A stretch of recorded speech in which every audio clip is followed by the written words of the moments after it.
Hey guys, what's up? Welcome back to the channel. It's Cynicalex, and today I want to talk to you guys about Star Wars Force Arena. Recently this game has gotten a humongous update that's changed a lot of the game, brought a lot of new cards in, and brought a lot of new features to the game modes, and rewards. So I wanted to highlight this for you guys because it's a game that I used to play a lot and I used to really enjoy. My enjoyment of it did fall off because of the way the gameplay and meta had shifted, but I'm hoping now that with these changes that they've made and with the new types of gameplay that they have, we will, be able to return to the level of fun that I was having before, because at its core, I think this is an extremely fun game and I want it to succeed. So if you have any interest in the previous videos that I've made on Star Wars Force Arena, or if you even have just any interest in Star Wars or Clash Royale type games, this game should appeal to you in some way. So the three big things that this update and this kind of change to the game has brought in has been a lot of new kind of beloved characters, changes to the way that you play the game, actual game modes, and then rewards. And I think those are the three biggest parts of the success of this type of game, aside from the meta, which is not really something that they can influence that much just with an update. They're going to have to monitor it a little bit more closely, but we'll talk about that a little bit later. The first big thing that they've introduced, and I can't show you this directly because I don't have the cards yet, but they've introduced a lot of new cards. And in addition to introducing new cards, they've also breathed life into their old cards by giving them some minor tweaks, which doesn't seem like it does a lot, but it actually adds another layer of depth to the gameplay. So the cards that they added are Sandboy, Anakin Skywalker. They also added Mace Windu, who is a unique for Yoda boys. So on the side of the Rebels, you now have Captain or Leader Anakin and Leader Yoda. Yoda throws debris. It's amazing.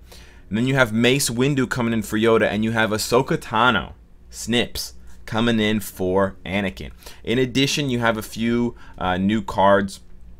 This one right here is the Riot Clone Troopers. You also have Clone Troopers, and you also have a couple of other cards for the Galactic Republic.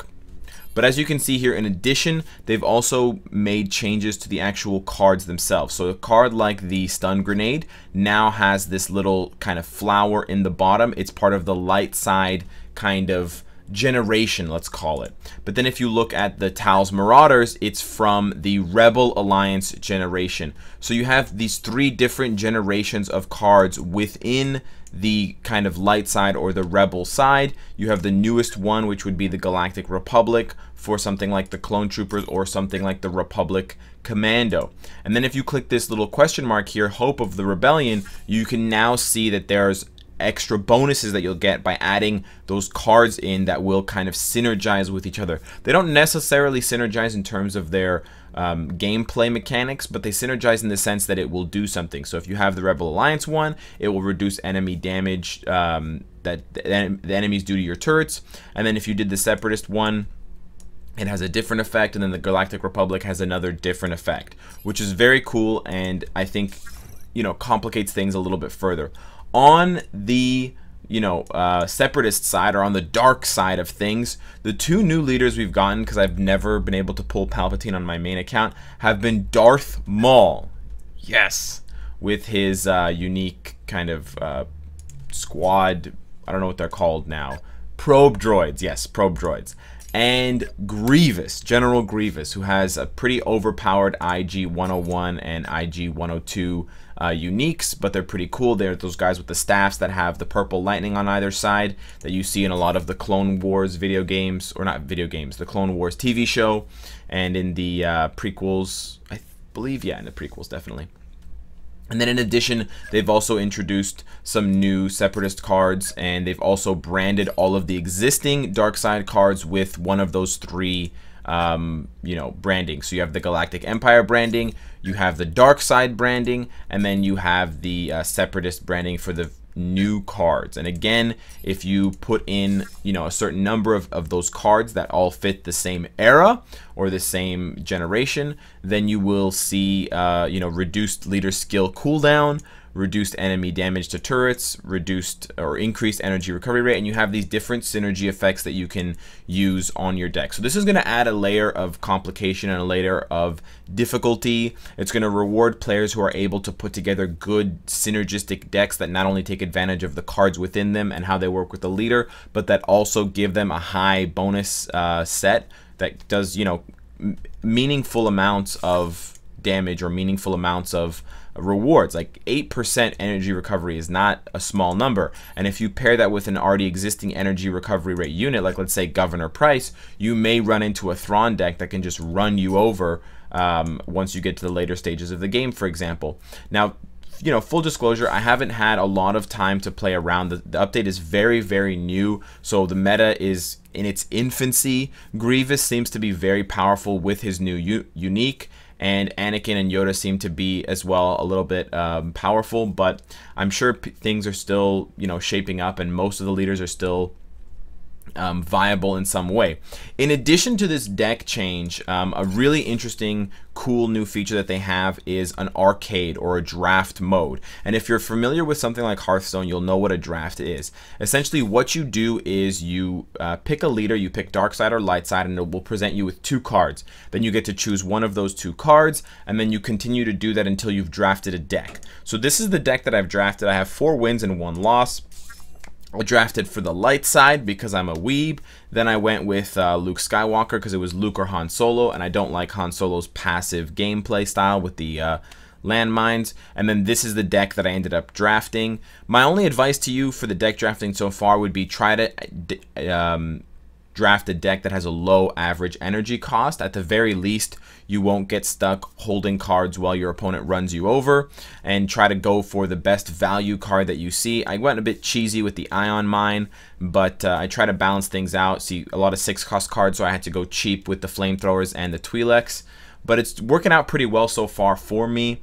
The only thing that I would say I have as a criticism of the battles is that the connection is not very good, and when someone leaves, both of you end up getting booted out of the game. It doesn't count as a loss or a win, which is good if you have a poor connection, for those of you out there who don't have, you know, NASA level internet. But it is a bit frustrating to have a victory almost in grasp with maybe 30 seconds left on the clock, and then the enemy realizes that they can't beat you. I think they, you know, just force quit and the game kicks you out and doesn't reward you with that victory. I've actually played more than 5 games. I've had 2 disconnects out of 5 games, or out of 7, sorry. And both of those games were ones that I was already winning when the game just happened to lose connection for both of us. But I think that's a pretty good interim you know, way of dealing with things, having both players not take a win or a loss or a draw. But we'll have to see how it pans out if that gets abused. So that new game mode is in addition to the regular ranked 1 versus 1 that we've come to know. You can also play against the same side, which is very, very cool. In one of my arcade draft games, I was Luke and I was playing against Hera. So it's very interesting to see that it's not just light side versus dark side anymore. You can now have dark side versus dark side. You could actually have 40th anniversary Vader versus regular Darth Vader. You could have Darth Vader versus Anakin Skywalker. Very, very cool stuff, and I think this is going to be one of my favorite game modes in the game to date. They're also, additionally, just to make note of it, they are going to be bringing back 2 versus 2. They've mentioned this already. It's not in the game anymore as of this latest update, but they will be bringing it back because they know it's extremely popular, and I look forward to it. Also, if you see on the left-hand side, they haven't put in trading, but they will also bring back trading to the game. I'm just going to open a pack here real quick. This is how you collect new cards and upgrade your deck. Lastly, guys, I want to talk about the rewards. And you can see the new rewards up here in the top right corner, battle rewards. They've changed this around quite a bit, and I think this change is very good. Now when you battle, instead of getting packs that you can open, you get crystals. So you get 75 crystals per day, and you can just farm these crystals every single day. So this is really good for free-to-play players. If you're the type of person that doesn't like to spend a lot on a game, or if you're the type of person that likes to see how much value they're going to get before they invest, I think this is really great for you, and it's going to incentivize people to just play regardless of whether they're, you know, having to put in money or not. In addition, they've really revamped the shop with different offers, some of which cost money, some of which cost crystals. So I like to see that there's a lot of variety going on right now. Some of these card deals under here for unlocking cards at certain levels are pretty good. You know, getting 30 or 40 of a card for a small number of crystals. You can upgrade, you know, 100 Devorian Bladesmans for less than your daily crystal reward, because 44 is less than 75, and that will help you boost a specific card if you're looking for one. You don't have to rely on opening card packs. They've reduced a lot of the RNG in collecting, you know, rare, common, and epic cards. The uniques and the legendaries are a little bit hard to collect as they were before, but they have reduced a lot of the RNG for the other card rarities, which is great. Small notice, they have introduced these blind draws to collect some of the more popular units. This is crap. I tried this before and it's just not a good idea. This is just gambling, and I don't like it. It seems like it's a good deal, you know, 300 crystals for a legendary. You're not going to get the card you want most of the time. I would skip this if I were you, but if you're a betting man or a betting woman, try your luck. But in addition to the changes to the RNG as far as lower rarity cards go, in addition to the daily crystals, they've also introduced missions again. And now they have dark side missions, they have light side missions, they have daily missions, and they have special missions. So a whole new whack of missions they've introduced, and it also appears that they've introduced these missions and refreshed these missions for everyone. Because on this account, I had already gotten to stage or episode 14 or 15 of the special missions, but now we have new missions here, not only for the special tab, but also on the light side and the dark side tab, and this goes all the way up to 6, and these all give you legendary cards at the end, in addition to other rewards as you're going through them. So there's a lot of new rewards to collect, even if you're a returning player. And in addition to that, if you go over to the events tab, there's a returning player attendance event. So if you picked up this game at all, and then you dropped it for whatever reason, because Cynicalex stopped playing, because you dropped your phone in the toilet, it would be, you know, cost you nothing to join it again, even for a little while, and you would end up getting a pretty awesome reward. A ton of crystals, free uniques, and a free pack. And this is going on for the next 30 days.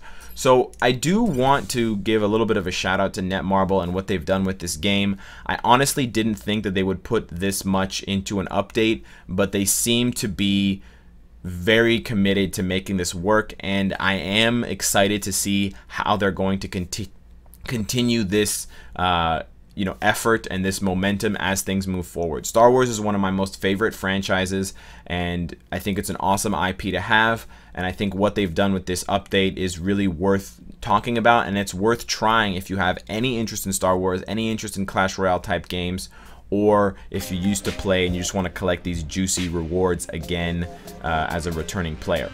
So let me know what you guys think of the Star Wars Force Arena update. If you've never played the game before, you can hit me up in the comment section with questions if you have any about the game. And of course, guys, if you like what you see, I hope to see you again tomorrow. Take care.